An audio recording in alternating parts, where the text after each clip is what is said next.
Be a failed coach and a proud parent. Becoming a parent is one of the most transformative experiences in the life of a human. Being a parent is an extreme and pressing circumstance, and it requires you to redefine yourself. However, people don't rise to the challenge, and instead of becoming shepherds, they become alpha sheep. Parents become fools. They're easily distracted and transfixed by the excitement provided by an infinite parade of clowns, snake oil salesmen, and politicians who are more than ready to sell them goods and services they don't need. And I'm not really blaming them, because after all, the clown has to be able to distract you so you'll laugh and pay for the show. The snake oil salesman has to be able to lie to you so you'll buy his tonic. And the politician has to be able to convince you that he has the answer for a utopia so you'll vote for him. If you fail as a parent and your family falls apart, don't blame society. The problem is you. You bought it, you broke it, you lacked the vision and the right perspective of what had just happened in your life. You had your wedding, and probably like most fools you got yourself into debt. And then you got your first kid, probably a second, and you never stopped and considered the immensity of parenthood. If you have a child and you're still drinking and camping with your buddies, taking drugs like steroids, then you're just a muppet. Then for you, having a child is the same as when a dope wins the lottery and he's not aware that he's already lost his money. Or you're like the person who's fatally shot and doesn't know he's already dead, although he's still talking. Parenthood isn't about a gender party or an event that makes you giddy with excitement like getting a toy. It aggravates me to no end to see women in the process of becoming mothers holding their midsections as if displaying a product. You know the pose, one hand below and one hand above. Children aren't a toy, a reason for a party, and nor are they a blessing or a gift. A blessing is to have a child who's above average in looks. You ought to be careful with blessings. Humans tend to turn blessings into curses. Children are God's way of saying to you, okay, let's try it again. Would you listen this time? Or nature's way of ignoring your violence and your arrogance? Either way, whether it is from God or from nature, a child is larger and more complex than your understanding of itself.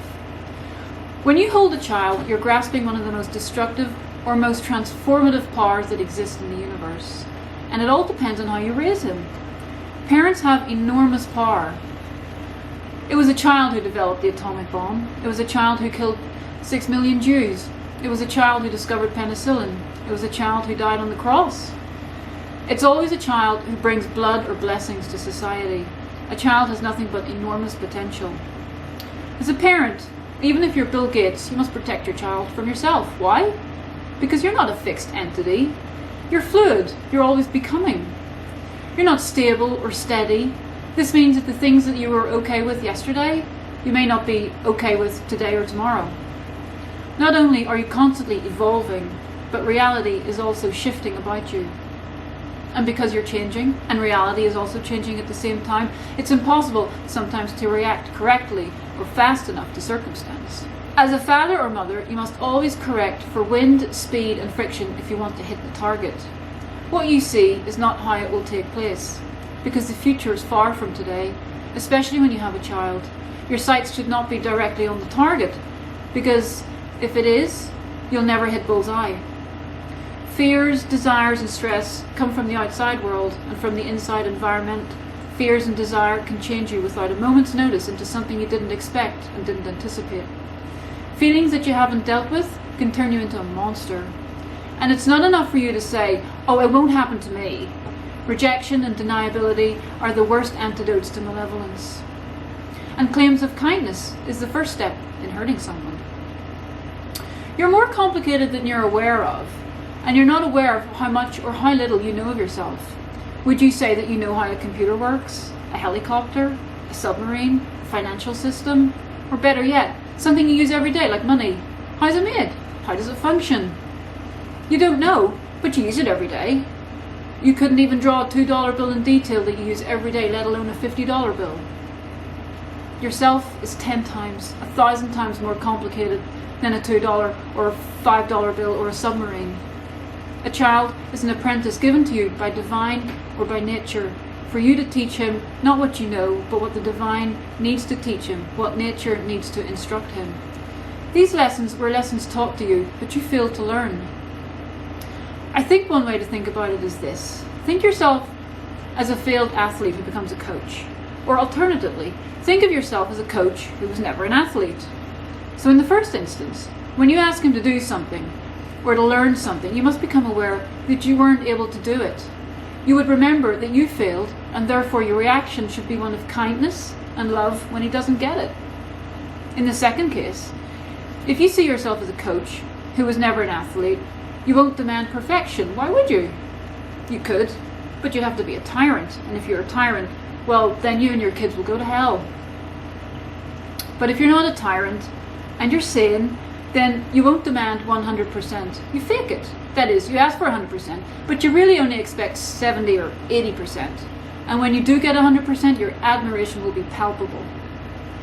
But in either case, as a coach who never was, or one who was and failed you, will teach your kids as a parent those things that were most difficult to you, or those things that were quite beautiful, and you have only imagined yourself doing it. You must remember that it is not just you having kids, it is also your kids having you. More poignantly, it is the world having a child. It took 9 months for them to manifest themselves to you, as much as it took 9 months for you to manifest yourself to them. You laid eyes on him for the first time as much as he laid eyes on you for the first time too. You shape them as much as they shape you. They make you a better person, and you make them a person, hopefully a nice person. And if you're sensitive enough, smart enough and loving enough, your child will change you. Two worlds colliding. Despite your best effort, your child will change you. He has to, because he is powerful, divine, and all-consuming. Facing you is a drop of the divine and nature's secrets in an 8-pound beautiful baby. And what the baby wants is for you to become bigger than the genes that connect you to him. You must become bigger than your totality, larger than your biology. This must be because the connection between a child and a parent has to be more than a biological connection. Otherwise, you and your child are no different than a dog and her pups, or a cat and her kittens. He, your son, wants you to become the knowledge of the world that is beyond his grasp. He sees himself as finite and limited. He can't talk, walk, feed himself, or write his ideas down.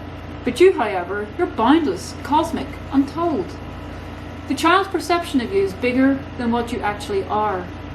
Hence, you must step up to the plate and become bigger than you have ever been or can be.